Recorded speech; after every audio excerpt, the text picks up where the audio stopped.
Hi friends, நம்ம இன்னைக்கு செய்ய போறது என்னன்னு பாத்தீங்கன்னா கேரட் கீர். அதுக்கு என்னென்ன ingredients வேணும்னா முதல்ல கேரட் வந்து 250 எடுத்து வச்சிருக்கேன்.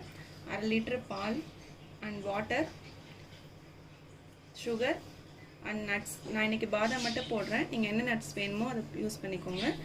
and ஏலக்காய். இப்போ இந்த கேரட்டை நம்ம ஒரு நார்மல் சைஸா கட் பண்ணி முதல்ல வேக வைக்க போறோம்.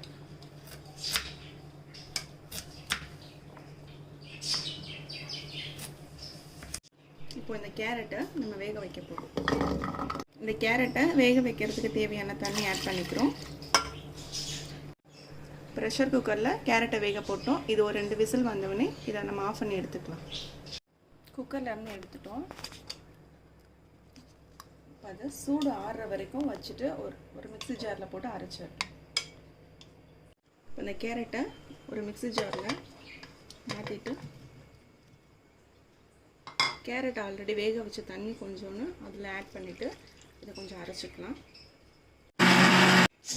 நல்லா இந்த மாதிரி பேஸ்ட் ஆகிற வரைக்கும் நல்லா அரைச்சிக்கணும். இந்த மாதிரி ஒரு பேன் வச்சுட்டு நம்ம எடுத்து வச்சுருந்தா 1/2 லிட்டர் பாலை அதில் ஊற்றிட்டு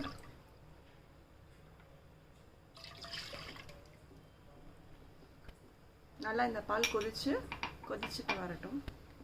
ஒரு 1/2 டம்ளர் தண்ணியை ஆட் பண்ணிக்கலாம். பால் வந்து நல்லா கொதிச்சிருச்சு. இப்போ நம்ம அரைச்சி வச்சு அந்த கேரட்டை அந்த பாலில் ஆட் பண்ணலாம்.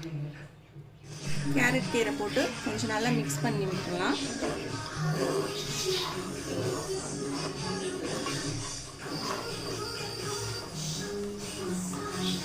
நல்லா இந்த மாதிரி மிக்ஸ் ஆனதுமே நம்ம எடுத்து வச்சிருந்த சுகரை அதில் ஆட் பண்ணுவோம்.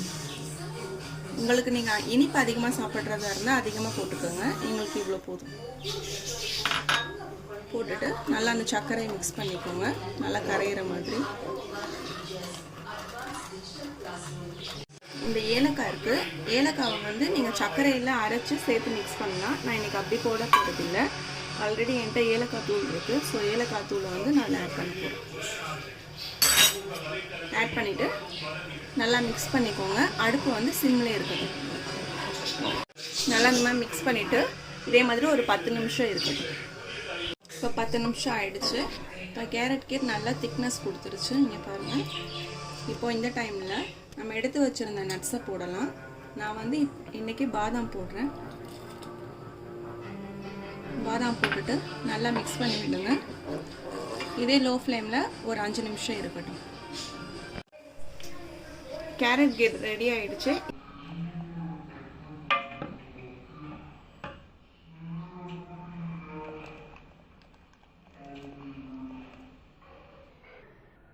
ஃபைனலாக கேரட் கீர் ரெடி ஆயிடுச்சு. இதை நீங்கள் சூடாகவும் சர்வ் பண்ணலாம், இல்லை ஃப்ரிட்ஜில் வச்சுட்டு கொஞ்சம் சில்லுன்னு ஆகிட்ட பிறகும் நீங்கள் இதை குடிக்கலாம்.